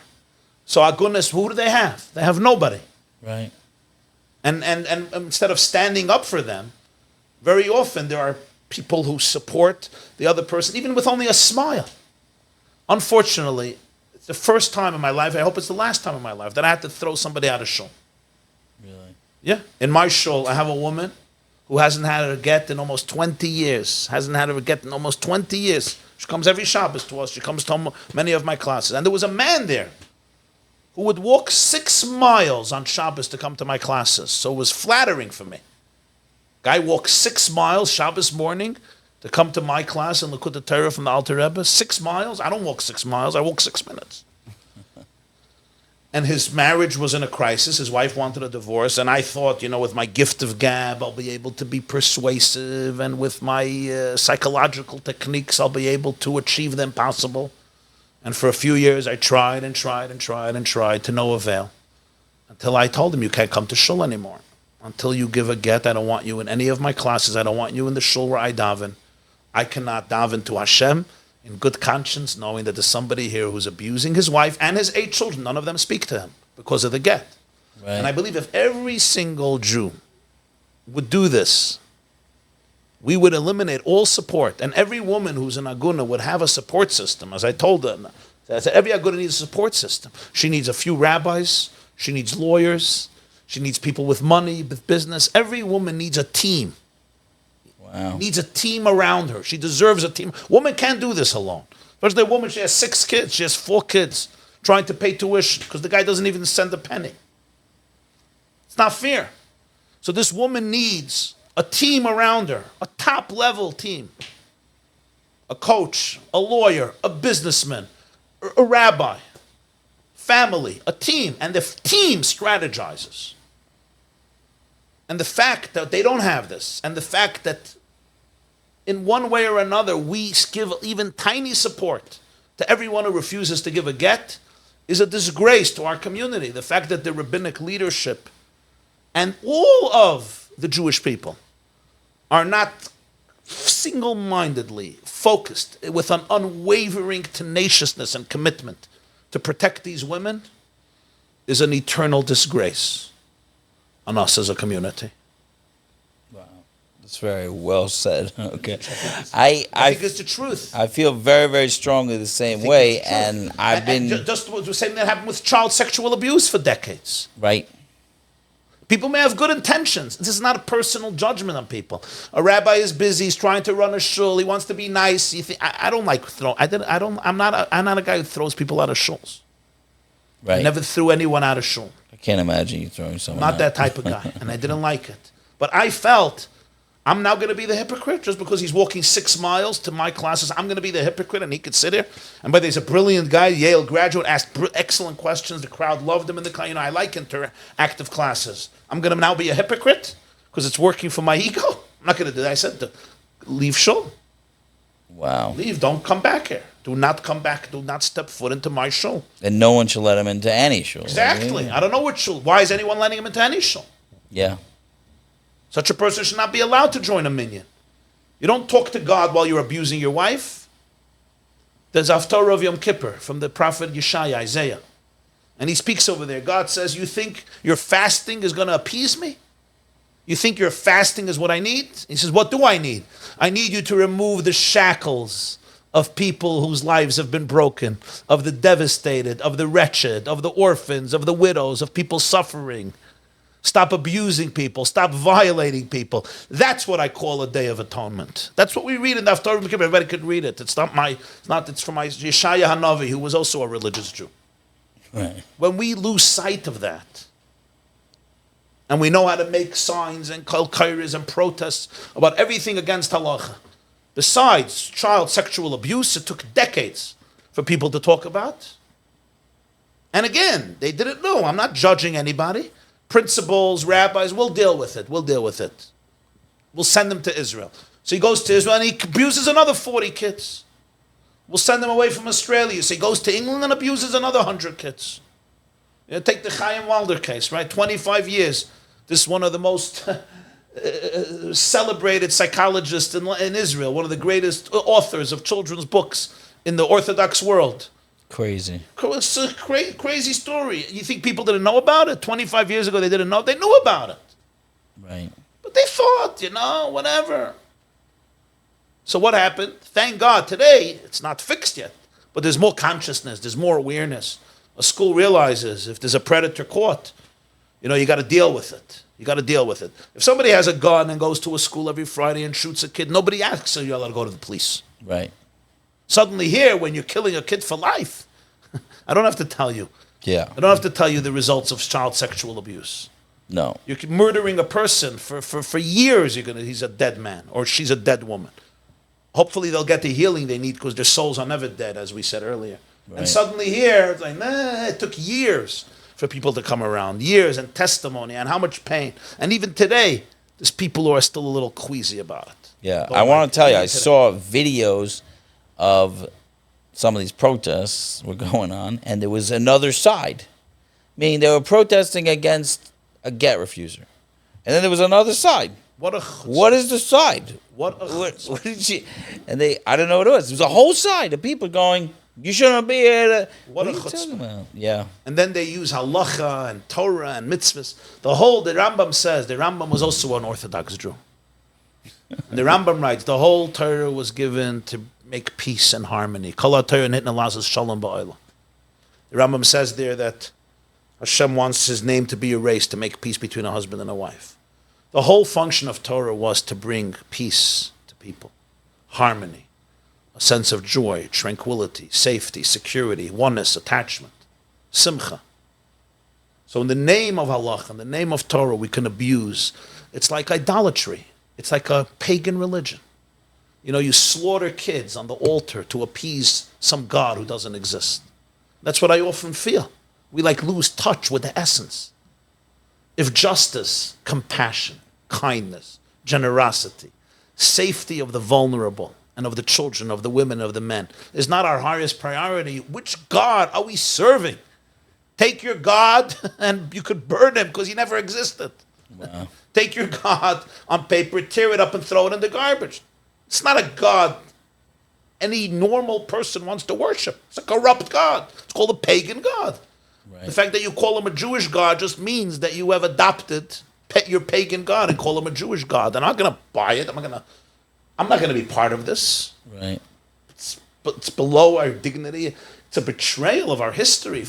I told somebody 4,000 years Jews have sacrificed everything to hold on to their Yiddishkeit. For what? So that we could protect sexual predators and abusers? Tell me for what? Tell me for what? For what? What did we hold on to exactly? What's the sacred treasure that we fought the whole world? We were slaughtered in the millions to hold on to. For what? So I could protect abusers in my community? That's the crescendo of Jewish history? Tell me. That a guy who's torturing his wife for 15 years can get away with it? Because he goes to the mikveh every day and puts on Rabbi Tam's tefillin and only eats badat hechsher? Because he's a frum guy? That's the crescendo of our religion? I think it's This sick. are my ancestors, we all had to sacrifice so much? Tell me. It's the basics. The basics is the fight for justice, for truth, for the safety of people, for people not to be tortured. Thinking about chas v'shalom, think about your own daughter. Right. Right? Think about your own daughter. People think about your own daughter, your sister, your daughter, yourself. Being in chains for 10, 15 years and at the mercy of a person using halacha in a sinister way. Is there a greater desecration of God and halacha than this? And the fact that all leaders are not silent, are not outspoken about this in the most forceful of ways, I think is a disgrace. Well, you're giving me a lot of comfort with your words because I feel like yelling as much as you just yelled, and I really, really believe I'm this not even articulating 10% of what has to be articulated about this. Think if it was your son, if it was your daughter. Yeah, it's Think about it. Think about your daughter being an Agunah. And sometimes it's the other way. Sometimes the wife torturing, so you have women who have their illness and their mishigas and they're torturing their husbands. That's also a tzara. I don't mean to sound here, it's always the man is the rush and the woman is a tzaddik. It's not always that way. right. Some women are very sick people too. Some women are very, very sick people. Well, There was a divorced couple, and I could cry when I tell this story, and they were making a bar mitzvah for the boy and the son. The father is from Flatbush, made a beautiful bar mitzvah. He felt this is a way of, giving his child the dignity that he didn't have because, his parents weren't married. It's hard for him. And what did the mother do? The ultimate revenge of her ex. She didn't let her son come to the bar mitzvah. So you have a bar mitzvah in Flatbush, 300 people. Everybody came to the bar mitzvah because they knew that it was a sensitive situation and it was a difficult divorce. She didn't allow her son to come to the bar mitzvah. So the father has a bar mitzvah. He has a bunch of guests and the boy is not there. You understand? wow. This kid is going to get older one day. What is he going to think about his mother? She's a sick woman. She's a sick woman. It's really sick. She probably has such crazy, intense trauma to the point that she is so disassociated from her emotions, so disconnected. But there's a cruelty here, There's a cruelty. Yeah. There's a Well, it's cruelty. really, And it's one day, unbelievable. this kid is going to grow up and like what her hatred to her husband. They asked Golda Meir, right? When is there going to be peace? And she said, when the Arabs start loving their children more than they hate ours, there'll be peace. Right? When Hamas starts loving the people in Gaza more than they hate Jewish children, there'll be peace in a day. Right. You may be divorced or you may be separated, and you may hate your spouse or ex-spouse, and maybe for good reason, maybe for very good reason. I'm not here to say, but the moment you hate them more than you love your children, the moment you hate them more than you love yourself, you have just become a horrible, horrible victim of your hate. Right. The moment I'm shooting myself because I hate you, it means that the hate has consumed my entire life. There's no me left. Love yourself. You hate this guy, okay, but love yourself. Respect yourself. Don't use your children as missiles, as little missiles. This is what our enemies do. They use their people as missiles just to destroy Israel. And we don't want to do that. We're doing also. Okay. I think we're going to stop. Okay. I really, really appreciate you coming. Thank you so much. Thank you for this day that I've been given. Thank you. Thank you. Thank you for this chance. Thank you for this chance to live anew.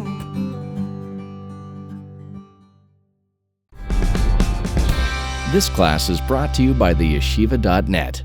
Please help us continue the classes. Make even a small contribution at www.theyeshiva.net/donate.